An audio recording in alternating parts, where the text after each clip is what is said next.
기도하겠습니다. 사랑의 아버지 하나님, 오늘 귀한 주일 허락하시고 아버지 앞에 예배케 하시니 감사합니다. 오늘도 허락하신 예배 중에 우리의 모든 죄된 것 다 씻어내게 하시고 또 한 주간을 살아갈 수 있는 놀라운 힘을 공급받게 하여 주시옵소서. 특별히 성찬의 예식으로 아버지 앞에 나아갑니다. 우리를 위하여 피 흘리시고 살 찢기신 그 엄청난 하나님의 사랑을 다시 한번 고백하는 시간으로 인도하여 주시옵소서. 모든 것을 주님 앞에 맡기고 감사드리며 예수님의 이름으로 기도드립니다. 아멘. 우리가 믿는 종교를 기독교라고 합니다. 기독교에서 기독이라는 단어는 그리스도를 한자로 표기한 그런 단어입니다. 그러므로 우리가 믿는 종교를 하나님교 혹은 성령교 등으로 하지 아니하고 기독교라 했다는 것은 거기에 이유가 있겠지요. 그 이유라 하면 바로 우리가 믿는 믿음의 초점이 예수 앞에 달려 있기 때문입니다. 그리스도에게 집중되어 있기 때문입니다. 잘 아시는 대로 그리스도라는 말은 예수라는 말이며 또 다른 말로는 구원자라는 의미입니다. 그런데 우리가 믿는 종교의 중심이 예수, 즉 구원입니다. 어디로부터의 구원이겠습니까? 죄로부터의 구원입니다. 성경에 말씀하시기를 우리 모두는 죄인이라고, 죄가 없다 하면 스스로 속이는 거라고 했습니다.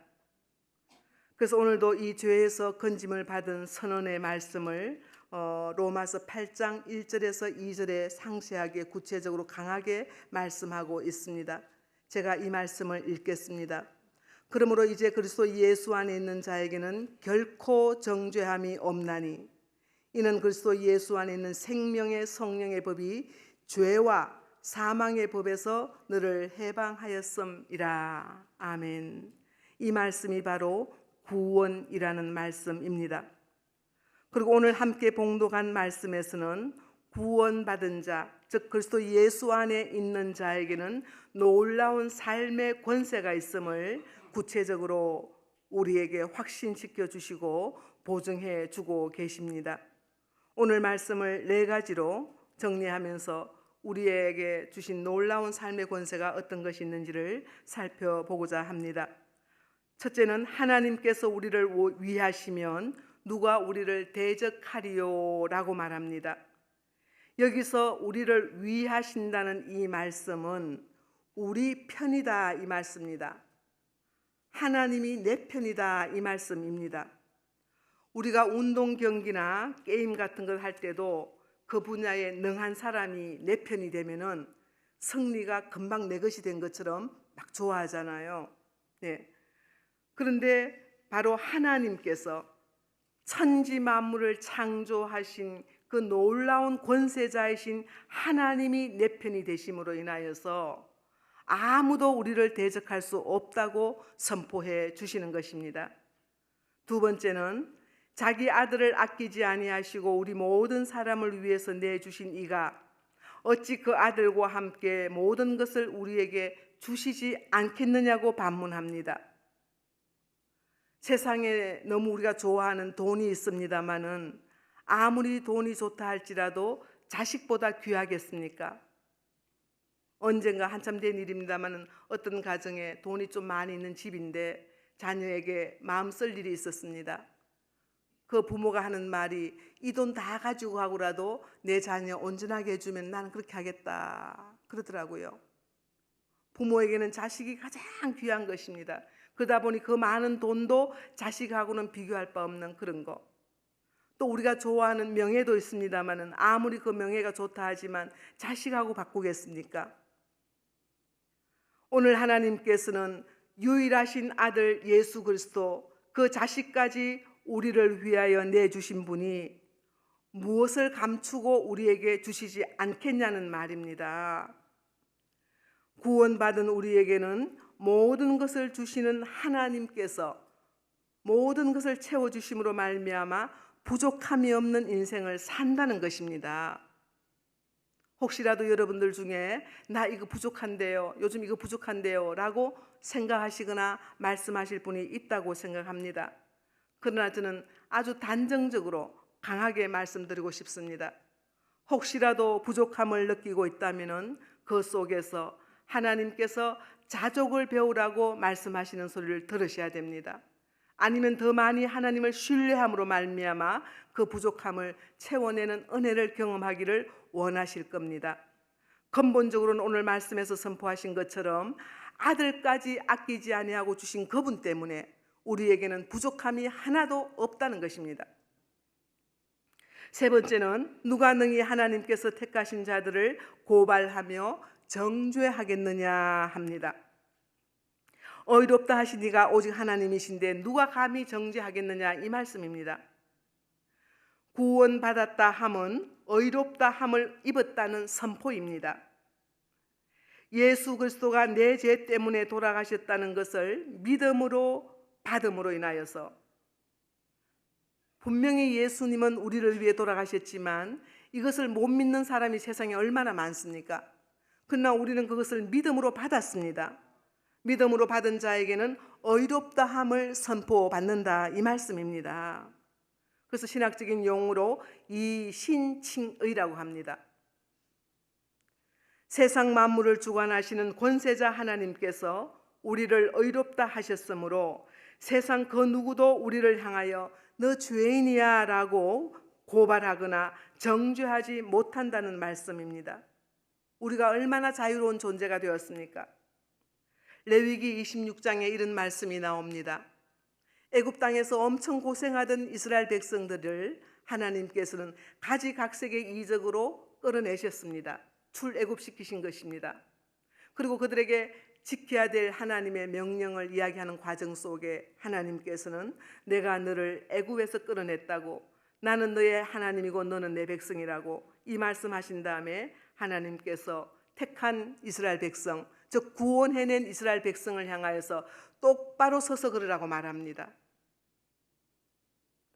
우리 속에 죄가 있거나 무거운 짐이 있으면 우리는 똑바로 못 걷지 않습니까?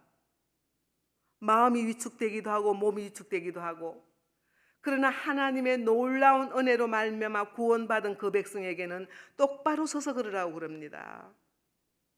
혹시라도 지금 여러분들의 삶의 자리 속에 무거운 것이 있어서 굽힐 수밖에 없는 정황이 있을 수도 있겠습니다마는 다시 한번 나는 구원받은 존재라, 하나님의 놀라운 권세로 말미암아 건짐을 받은 존재라. 그래서 오늘 하나님께서 레위기서에 말씀하신 대로 똑바로 서서 걸으라는 그 음성 앞에 순종하시면서 당당하게 여러분들을 묻고 있는 공감 속에서 자유하시기를 바랍니다.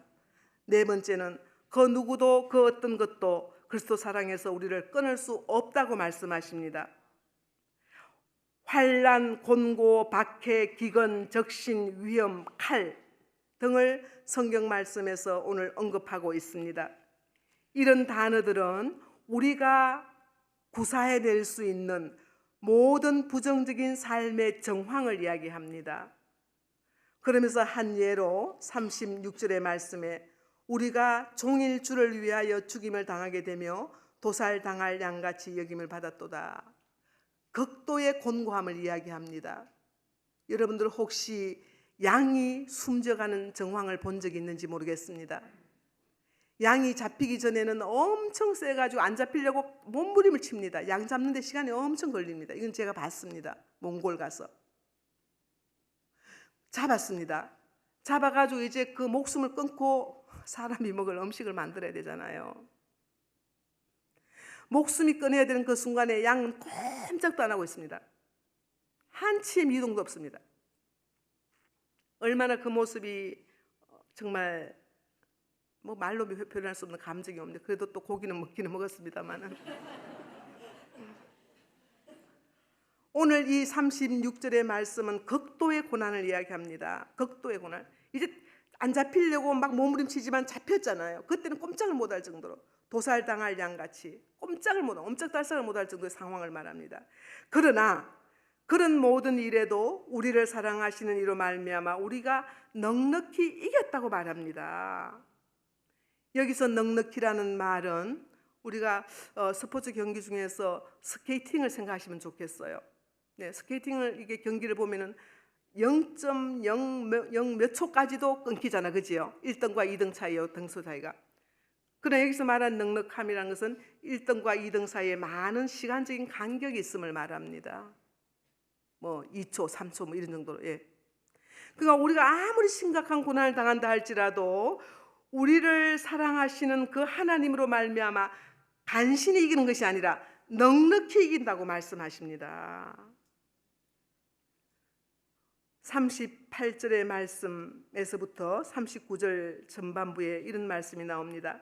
사망이나 생명이나 천사들이나 권세자들이나 현재일이나 장래일이나 능력이나 높음이나 깊음이나 다른 어떤 피조물이라도 지금 방금 언급한 이런 존재들은 바로 위에 나오는 환난, 공고, 박해, 기근, 적신, 위험, 칼 등을 조성하는 그런 주체들입니다.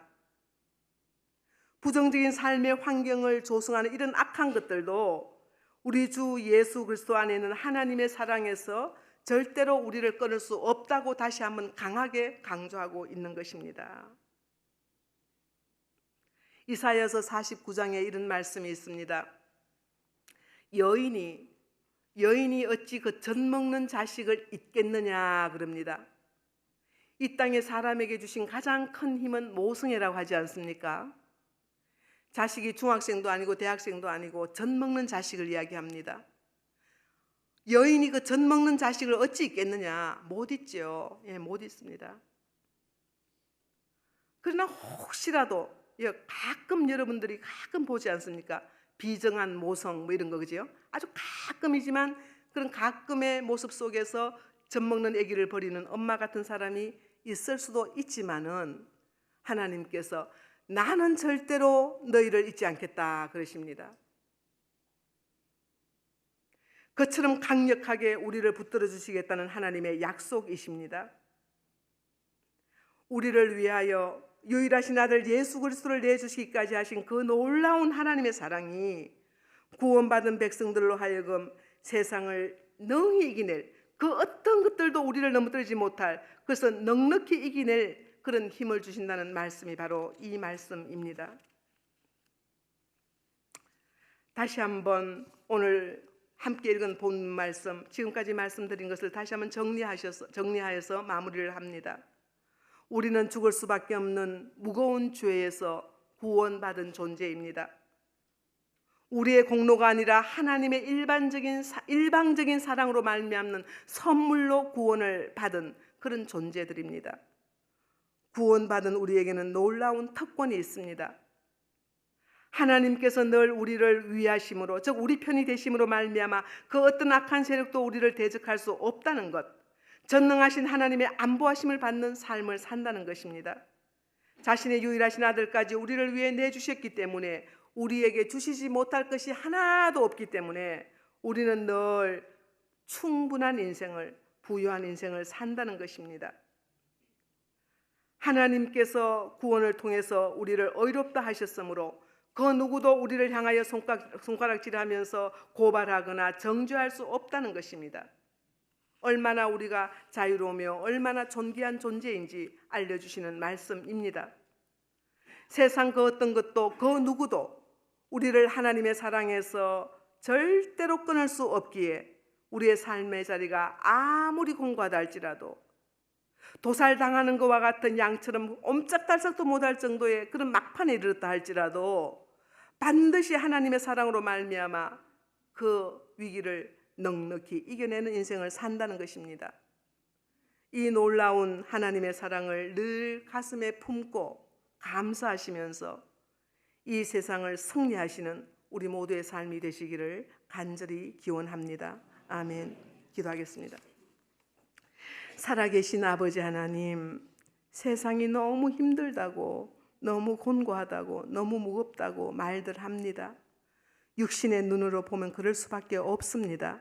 그러나 하나님 오늘 허락하신 말씀 가운데 내가 어떠한 존재인지를 확실하게 깨닫게 하여 주시옵소서.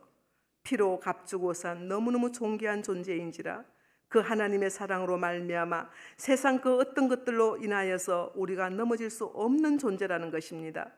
다시 한번 우리를 향하신 하나님의 사랑을 가슴팍에 강하게 새기며 삶의 자리에서 승리하는 우리 모두가 되게 하여 주시옵소서. 예수 그리스도의 이름으로 기도합니다. 아멘.